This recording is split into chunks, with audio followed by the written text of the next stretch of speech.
Did y'all see where Shane Beamer was fully triggered about something that happened in the national championship game a few years ago? I'm going to read the quote here. He says, if you ask anybody in Athens what Tyler Simmons was on sides means, they know, because in the national championship game we had an Alabama punt. Kirby had come up with a plan to show this look when Alabama punts. We're confident they will do this, and when they do this, they're going to do that. That's what Kirby was saying. Shane Beamer was reiterating that, and he said, with Alabama's protection scheme, we're going to get a free rusher, we felt like, and we did. He came completely clean and blocked the punt just like we had designed. Unfortunately, the officiating crew, not an SEC crew, but the officiating crew absolutely blew the call.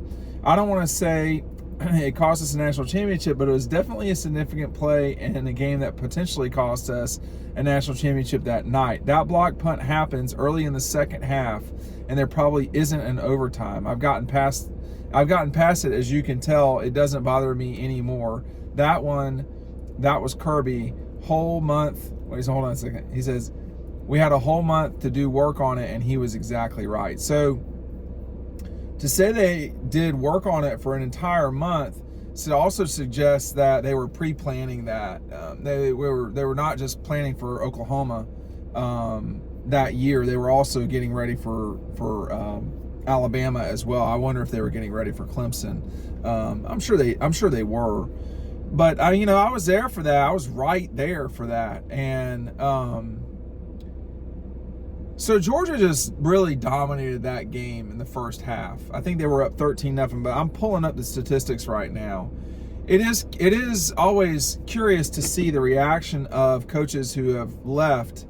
Shane doesn't care what people think about what his time was at Georgia. Now he's at South Carolina. I mean, everything he was trying to accomplish at Georgia, he's done so. But at that moment, Georgia was up. They might have only been up 20-7, but that was a real momentum shift in that game. And I'm going to walk you through what happened in that moment when I get it on my screen. But it was, I thought Georgia could beat Alabama that night. I thought that that Georgia was in a really good position to win that game coming into it. But that didn't happen. And it didn't happen because of, this was one of the things that happened. So Georgia is up 13-0, if I'm not mistaken, at this point. And we're coming out of halftime. And yeah, Georgia just scored with Mecole Hardman on that reverse kind of deal or whatever it was. So it's the third quarter. Georgia's up 13-0. They get a punt blocked by Simmons. And, in all of the rest of his life, that will be the thing that Tyler Simmons is most known for athletically, for sure. And the penalty was offsides at the Alabama 24. So Georgia had the ball at the 24-yard line. They would have at least gotten a field goal out of that and pushed the lead to 16-0. And at that point, even with Tua Tagovailoa in there, Tua came off the bench, ran for 4 yards, completed a 2-yard pass, and then was sacked for 4 yards. And then here comes the punt. And, Georgia, instead of getting the ball at the Alabama, it'd probably been the 20-yard line, they have to drive the field, which they do not do. So then they go 3 and out. Alabama goes 7 and out, if that's a thing. And then Alabama scored a touchdown after that, back to back. So the momentum shifted. Instead of 16-0, at minimum 16-0, the game went to 17-3. Now, 13-7. Now Georgia still had a bunch of momentum in that game. They did, but there's a difference between having a massive 2-score lead, as large a 2-score lead as you can get, and being up 13-0. 13-0 is 2 scores, but you don't even have the lead after that 2 scores. So it's a little bit. It sucked the air out of the dome that night. And for those of you, here comes story time. For those of you who do not remember, Georgia had escaped Oklahoma. They were the better team, but they had to rally in that game too. and they just didn't. They did not play well defensively in the first half in that game. Well, in the first half of the Alabama game, they played very well. They certainly seemed to get tired as the game went on against Bama. So that 16-0 lead, that's a different story than a 13-0 lead. And, you know, Jake Fromm played really well in Pasadena. I think he played fine in Atlanta. If he had played a little bit better, Georgia probably wins that game too. But for Shane Beamer, you know, I get it, man. I mean, like, I think whenever you're a coach and you can win a national championship, whether you're the assistant or the head coach, that's a big moment. And that Shane was a big part of the special teams, you know, that would have been a big feather in his cap. So I get why he's good at getting mad about stuff. So that's just what he does. Or getting mad, getting frustrated, whatever you want to call it. But he's right about that. I mean, Tyler Simmons was definitely, they just missed that call. I mean, there's no other way around it. They just missed that call. Make sure when you're going downtown on Friday and Saturday before the South Carolina-Georgia game that you can pick up everything you need at Red Zone. Okay, Scott, Mindy, everybody will be down there to say hello. Make sure that you're getting all of your gear from there. It's not some corporate outfit. It's locally owned, folks in Athens Jobs. So Georgia-owned business, we've got two of them that are really helping us out, and we're proud to call them partners. But check out Red Zone this weekend. You know, for me, that game was, that was such a colossal game. You know, the College Football Playoff National Championship has delivered some very entertaining games. Clemson and Alabama for the 16 national championship was a very entertaining game. This game, a year later, was probably the most entertaining conclusion to a national championship game. I mean, it was something else. And Tua making that throw, it was about as epic as it got for national championship, for everything. I mean, that moment will never be forgotten in college football history. Now, for Georgia fans, it's only about Keely Ringo, which happened a few years later. No question. But it's hard to deny that when Georgia and Alabama got it together, that Alabama has been, until the Keely moment, Alabama has really tortured Georgia with the way they've won. They've won tight games on the last play of the game. You know, 2012, national championship, same thing. I'm sorry, well, it may as well have been the national championship, but 2012 SEC championship game, same thing. So, you know, that block was a moment in time in that game. I probably agree with Shane's assessment that if that call is correctly made, you know, particularly if Georgia scores a touchdown, 20-0, that'd have been tough. I mean, because Tua did not play that great in that game. Now, he made a great throw. He made a historic throw. But go back and look at his line. It was not very good. And, you know, you have an interception from Jake Fromm. That hurt. You have, you know, that pick, that block kick, the block punt that didn't count. That was very damaging. You had a virtual miracle play to get to overtime from Alabama on the second to last score for them.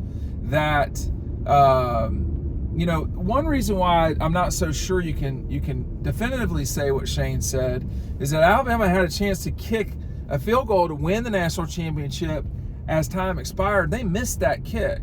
So to say definitively that that Georgia runs away with that game or kind of wins that game, I'm not sure I'm ready to say that. But it would have been tough down 16-0 or 20-0 to come back and win that game. But it's really one of the all-time great games in college football history. And I was right there for it. It was a nerve-wracking game where Nick and Sony played great. Jake Fromm did all he could do. Georgia's defense was in there the whole time. I mean, they just lost the game. And they lost it on sort of the most fabulous way that you could lose a game, perhaps with the exception of the way Keely Ringo put Alabama into the grave a couple of years ago. So, this is what makes college football great. You have two colossal brands in Georgia and Alabama playing in Atlanta, where, it feels like those two teams, if they're going to play on a neutral field, it should always be in Atlanta. And you got a chance to witness history. Now, it wasn't the history that people wanted, that were wearing red and black, but it really probably, this is going to sound strange to say, but I think it might have been Nick Saban's last great win. And they bulldozed their way to a national championship in 2020. But what I mean by that is,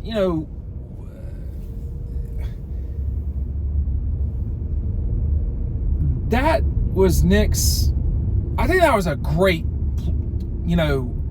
coaching job by Nick Saban that year. And he probably went to 2-2 late, but he went to him, and that mattered. So I think it might have been Nick's last great win. And we don't know. It's hard to know that at the time. A season later, Alabama is 14-0, I think, going in this clash with Clemson as a touchdown favorite. They get throttled. I mean, bad. But if you watch Georgia-Alabama in the 18 SEC championship game, you knew that if Alabama was going to deal with a kind of a badass defense, that they could be in trouble, particularly Tua. And Clemson had a badass defense in 18, and that's exactly what they did to them. Yes, Trevor Lawrence was really good, but it wasn't just him. It was that defense that was really problematic. And that game was halfway close at the half. So, and Clemson just ran away with it, but they were clearly the better team that night. But I think that, I think you got to call it for what it is. That was a great game. And that was not the only play that was just like, wow, man, this is nuts. That was not the only play in that game for Georgia and Alabama. But I don't even know if you can say it was the most consequential. Looking back on it, it's probably the second most consequential, if not third, in that game. But in terms of the Tyler Simmons was onside thing, that's died now. People say that, but Georgia's ruling the earth at this moment. So they're not thinking about what happened with Tyler Simmons in 2017 in the Dome. 2018 to be specific. The other thing about that night was so difficult because the rain was not ideal. You had the president there. Again, if you are covering a football game or a sporting event, you don't want to go through the extra social security screening and all that. It was a lot. That is just a national championship is enough. And everything about that day was challenging. And people really had a hard time getting into the Dome. And I'm not sure that's gotten better, but I'm not sure if that's gotten tons better. But it was a disaster that night. Disaster. So it was a very frustrating evening for the Georgia faithful, which, they had gotten used to. But, that's gone now. Now, it may come back. I don't know. College football changes. We don't ever know we don't know what the future will be. Georgia's off to a good start in 2023 right now. But things can change, and you can lose. Georgia, if you follow them, and if you're watching this, you follow them. You can lose spectacularly. There's games you can lose in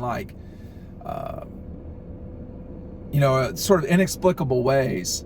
But that still bothers Shane Beamer. I would say he was borderline triggered over that thing the other day. It shows how much that they put into it as coaches, how much he felt like that was wrong. And it was wrong. It was wrong. They missed that call. But it is hard to say that any one play costs a game, because there were so many different situations.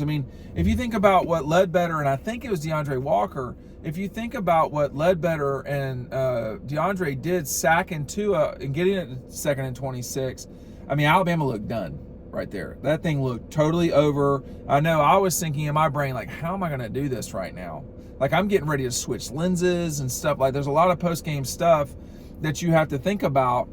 and just like boom in a second. I nailed the shot too of that play. I keep forgetting his name. He went on to win the Heisman Trophy, but that Tua threw Donta Smith. Sorry, he is committed to Georgia and eventually went to Alabama when Jeremy Pruitt was pushed out of Georgia's staff when Kirby came on, and he went on to be an exceptional player for Alabama and the Eagles now, or the Eagles as they call them. So, but it was a